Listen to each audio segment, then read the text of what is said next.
the end product of our working together happens to be ADR, which is defined as automatic dialogue replacement, automated dialogue replacement, automated Additional dialogue The recording. truth is that here we are, these people in this industry, we have no idea exactly what that means. Can't quite agree on what the term ADR, but ADR has, for anybody who really doesn't know, has to do with replacing or redoing the dialogue for scenes in a studio after the scenes have been shot, so that you can either change the performance, help the performance, change the writing, help the writing, or whatever. And it has to do with being in the recording booth almost always alone, sometimes with two of you.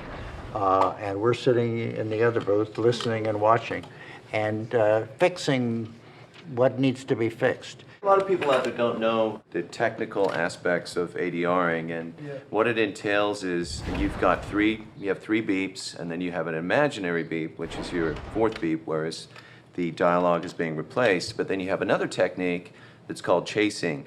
So they have this animation set up, right, where the character is jumping over things or going through a mission, and then you just sort of chase it and go along and match the actions to the voice. And what we talked about that earlier.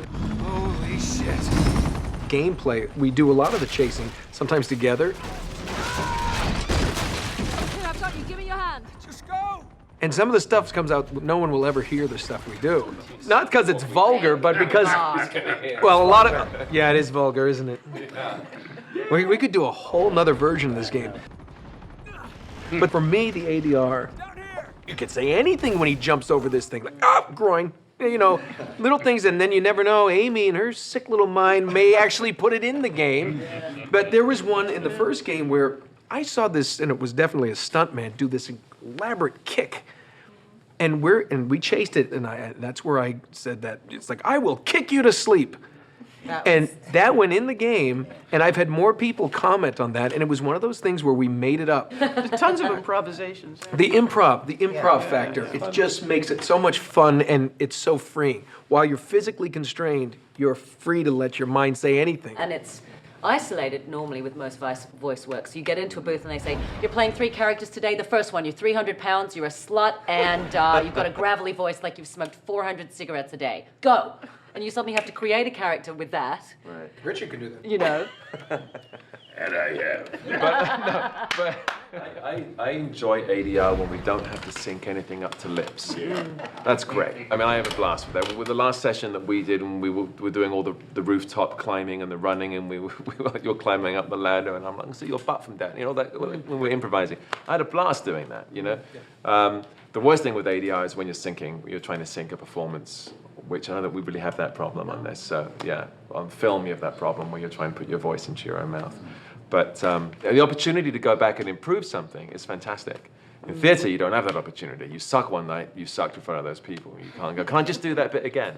You know. But doing ADR really well is a real art and skill in itself, right? And can I say, just to add to that, one of the toughest things in doing video games is you look at a line and you have to immediately do a performance. You don't have time to go, what's the background behind this? But sitting for the first time with Nolan in the room, I was reminded of, you know, the job of a leading man. You know, you can, you know, whether you respect someone on set or not, whether they can really sort of, you know, drive the story. Nolan's skills in the sound booth, I mean, he hits it every single time. I'd say he's pretty much, dare I say it, perfect. Everything he does, he follows the notes. You got that, right? Sorry. I'd like that to be my new ringtone. And I think, yeah, it's true though. You're impeccable, and you don't. It's a tough skill to have, because in the voice world, you have to be able to get in there, do your work in a session time and allotted time. There's other people waiting, and get out in an industry where good enough, near enough isn't good enough. And you need people like Nolan who get hired based on word of mouth because they know he's as good as he is. And being in the same room with him, it makes it a lot better when there's 2 of us in the room, but especially if it's the 2 of us together. You know, there's a few games are doing that now, but this one was one of the first ones I ever worked on, where you actually put 2 people together. Hello. I think for me it was the most intimidating part of the project. Really? Because I'm such a newbie.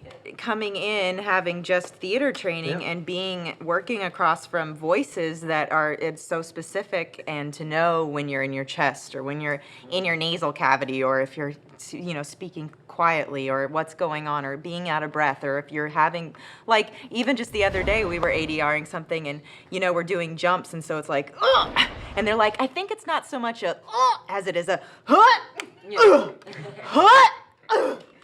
and like the first game they were like, okay, we need a sequence where you jump, slide down wall, land on knuckles, and roll on knee. And I'm like, okay. Perfect. And you're just like, what is that? And you may not have done that in real life yet, and they're not going to give you the opportunity to try it out in the hallway, so you've just got to imagine what So, you're doing. I don't know, for me it's the most intimidating. It makes ADR. It's an art. It's an art, and people don't think that it is. And a lot of people who haven't done a lot of this seem to think that they're just reading the words, but would people who are really experienced use their whole body in that little space, in order to there's create. certain things you can do, and I always try to get into a physical, like if I'm doing for some reason, it just helps me, and I don't know if it would help everyone, but like if I'm doing like a little wizard or something, doing that voice, I'll hunch my shoulders over and pull them in. I don't know why, it just feels like it's sniveling, and and I do things with my face. I'll make, if I'm doing like a goofy guy, I'll do that helps me get the voice out, because it's a goofy face, and Christopher Walken. I can't do him. He's lying. Well, that's interesting about ADR. A lot of people don't know that in the film industry. I have done ADR for famous actors when they're not available. Done like 5 movies as Christopher Walken. What did he sound like? A lot like this, Gordon. Scott. Sometimes I'm afraid of manatees because they're dirty. But Pacino, all these different characters, and people don't realize. They're like, well, what do you mean? It's for Taking a Pelham 1, 2, 3. It was interesting because Tony Scott he'll cut a whole nother film without so he doesn't have people saying the dirty words, and they're saying it. You know what they're saying, but it's like, you son at the beach, So he cuts a whole new film. So I went in and did all the Travolta stuff, and then he would come back and record, but then, when his son passed away, they ended up using a lot of my stuff for airplane versions. I think the common denominator, though, to the motion capture stuff and the ADR stuff that all of us have to get over, which I'm sure we mostly have, is just this feeling of making a choice and feeling stupid, I guess. And because honestly, like, you're in a spandex suit with balls all over you, and you're just walking around like, I really have to be comfortable around all these people. And then in ADR, they want me to be imaginative and make risky choices. So kind of just getting over that initial fear. Like when they ask you to like scream and fall to your death, it's like you said, you just have to do it. There's You just gotta commit to it, that's it. You just have to do it. There's no choice. That is freeing. That's it, It's- yeah. yeah. Because you don't get stuck in your mind trying to, you see a lot of method acting. No, and that's when you're really doing good work as an actor too, when you're not in your head. And when you do commit to it, it's gonna come across. So people say, hey, I liked what you just did, and you're like, I have no idea what I just did.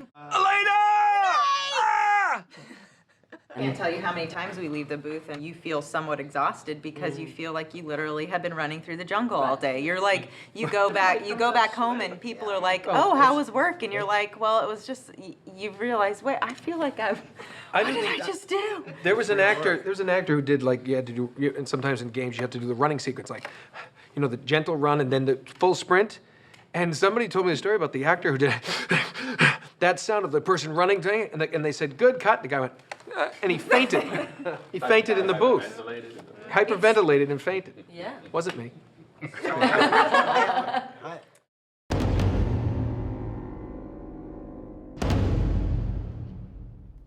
Graham McTavish, who is Lazarevich, is one of the sweetest, most fun to work with, great guys, and he's absolutely terrifying as Lazarevich. So, this little man is Drake.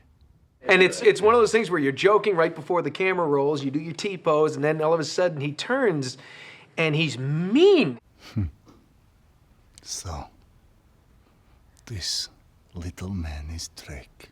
And as an actor and a persona, both on the screen and in that big empty studio, he comes in there and fills that space like nobody I've ever seen before. And there's the additional just by his element. presence. You better pray that he is not bluffing. Search him.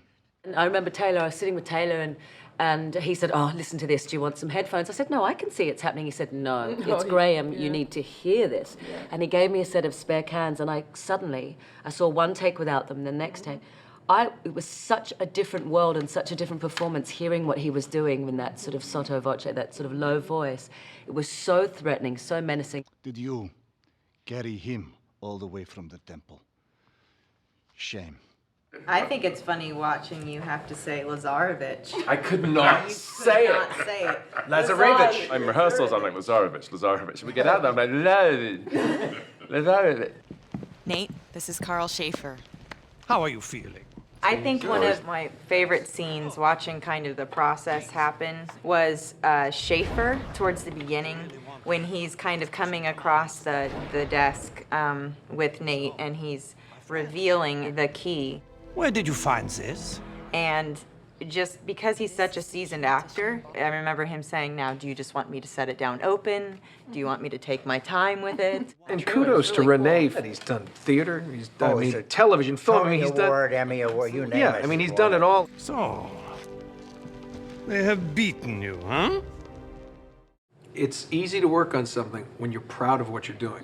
I think we've all worked on shows or plays or something, God knows I have, that you're just not proud of what you're doing. And yeah, you know, there's a check at the end of the day and that's all well and good, but to work on something that, wow, you know, it makes all the difference in the world, at least to me. I think you see it in the end product, right? And I think that's what people are responding to. When they does- say they it love it, does they've really played it become- over and over again, and their families love it. And you can tell that you're all having fun. Now, what are you going to do for Uncharted 3: Flynn's Revenge? That's kind of what I want to know. Fortune. It's Flynn's Revenge, or Finding Flynn. By the way, I thought was kind of a good Finding Flynn. Finding Flynn. It's actually Sullivan's Catching Folly. Chloe. Sullivan's Folly. Or Robin Atkin Downs lives. Oh, boy. Okay? Yeah. Thank you. Thank you.